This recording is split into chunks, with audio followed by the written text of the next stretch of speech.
লাশ গ্রামে মাটি দেওয়ার জন্য যাইতে পারতেছি না, আমরা কেউ যাইতে পারবো না মাটি দিতে।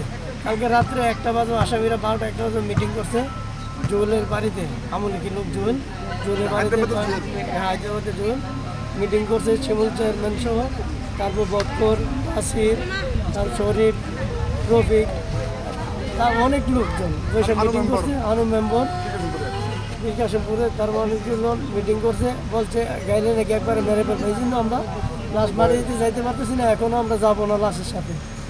আমাদের কোনো নিরাপত্তা নেই, আমরা কেউ আমাদেরকে নিরাপত্তা দিতেছে না, কীভাবে যাবো? গ্রামও যাইতে পারছে, গ্রামও যাইলে নাকি একবারে মেরে ফেলবে। পুলিশ কি বলছে? সবাইকে মেরে ফেলছে, আমাকে আর রাখবেন, আমাকে একবারে ফেলবে। মানে ওনারা মারলে মানে সমাধান সব শেষ, আর মামলা করার জন্য কোনো লোক থাকবে না। কথা বুঝছেন, উনি একজন আছে বর্তমানে, সব শেষ হয়ে গেছে। এখন আমি আছি, আরেকজন আছে ঢাকা হসপিটালে, আমার মৃত্যুর পর্যায়ে আইসিইউতে আছে, বাঁচবে কিনা কোনো শিওর নাই। রোমার হাজবেন্ড কি করে? জি, রোমার হাজবেন্ড বাইরে থেকে আসছে। কি বলছে আমি একটা বড় দিলাম, মামলা করছেন কি? আবার তো মেরে নিলাম স্যার, মামলা ঠিক আছে। মামলা এখন একটা এজেন্টকে পাঠাইছি, বলছে থানাতে মামলা নিবে, একবার বলে নিবে, একবার বলে নিবে না, এই ধরনের বলতেছে। আপনারা কি চান মূলত? বিচার চাই আমরা, আইনগতভাবে বিচার চাই। এদের যদি কঠিন শাস্তি, এদের যদি মৃত্যুদণ্ড। আপনি বলছিলেন যে তারা আমলিক করে?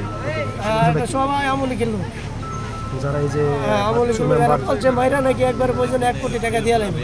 কে বলছে এটা? মাইরা নাকি এটা বলছে শিমুল চেয়ারম্যান বলছে, অর্ডার দিছে সব মাইরা লাভ বলছেন 1 কোটি টাকা দিয়ে লাগবে।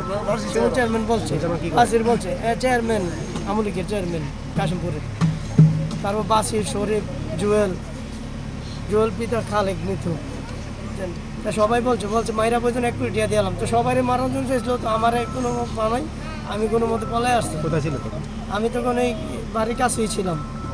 আমি যখন পরিস্থিতি খারাপ হয়েছি তখন আমি অন্য দিকে চলে আসছি। পরে ম্যাডাম করে স্কুল থেকে বাচ্চাদের এখান থেকে নিয়ে আসছি, অন্য গাড়িতে অন্য গ্রাম থেকে ঘুরে নিয়ে আসছি। আপনি ওনাদের কীভাবে আত্মীয় হন? কোনটা? আপনার জোনাকির স্বামী আপনার? জি, মারা গেছে। তো তিনি বলছে ভাই চাইছে বাড়ির সব, মানে এনে কোনো কেউ লাগবে না, যাতে কেউ মামলা করতে না পারে, এমন করতে, মানে সবাইকে মেরে ফেলবে। আমি যে আছি, আমার পেছনে অনেক লোক লেগে গেছে, আমার কোন দিকে আসি না আসি আমাকে মেরে ফেলার জন্য। এই জন্য আমি এই কুমিল্লার লড়তেছি না, কোনো দিকে টাউন থেকে যাইতেছি না। আপনাদের এখন লাশ কে দাপন করবে বা কি আসলে কি ব্যবস্থা করছে? এখন দাপন করার জন্য তো কই কেউ, পুলিশ আমাদেরকে বলছে আমরা আসি জায়গাতে লাশ পাঠাও, আমরা দাপন করে দেবো। কারণ আমি চাইলে আমার তো কোনো নিরাপত্তা নেই, কে আমাকে বাঁচাবে? পুলিশ সামনে এরা মেরে ফেলতে পারবে, এরকম লোক, এমন প্রভাবশালী লোক, এরা সাথে সবসময় পিস্তল থাকে। আমি এদের আইনগত ব্যবস্থা শাস্তি চাই, এদের যাতে ফাঁসি হয়, এটাই চাই।